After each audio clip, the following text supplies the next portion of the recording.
Pasensya na po. Kasi po, nagka-problema lang po ako dun sa tinutuloyan ko pong bahay. Baka po pwedeng dito muna po ako magpalipas ng gabi. Kahit ngayong gabi lang po. Kapal talaga ng mukha. Hindi ka na nahiya? Pero kasi po wala na po akong matitirahan. I'm sorry to hear that, Jenna. Pero ikinalulungkot ko rin sabihin sa'yo na wala kaming pakialam kung wala kang matutuluyan ngayong gabi. Parawan na. Wala na ho talaga ako mapupuntahan eh. Gusto mong ipakalalkad kita palabas, ha? Ano bang hinihintay ninyo? Get out of here! Get out! Jenna, tara.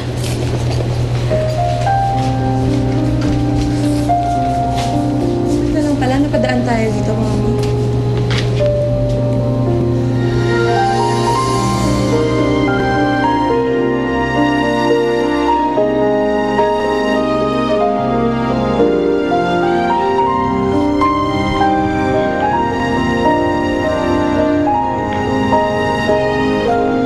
Jenna!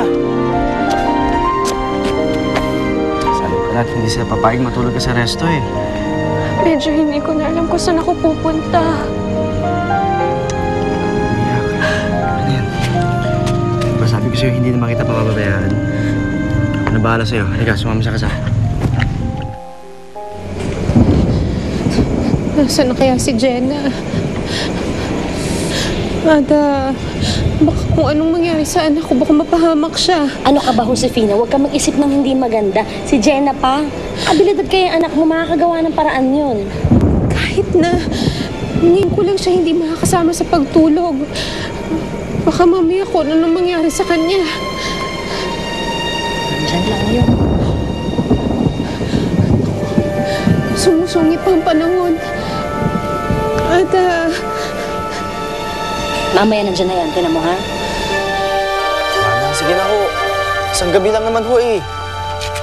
Kahit pa isang gabi, Benjo, hindi pwede. Unang-una, babae itong kaibigan mo. Pangalawa, pang-isahang lang ang kwartong inuupahan mo. At pangatlo, delayed ka na nga sa pagbabayad. Magsasama ka pa ng iba? Hindi pwede. Kaya ho nakikiusap Manang eh. Tsaka si Jenna lang naman matutulog sa kwarto, hindi naman ako eh.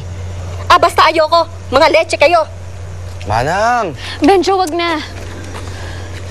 Ako na lang bahala sa sarili ko. At saan ka pupunta ngayon? Isa pa, saan ka matutulog?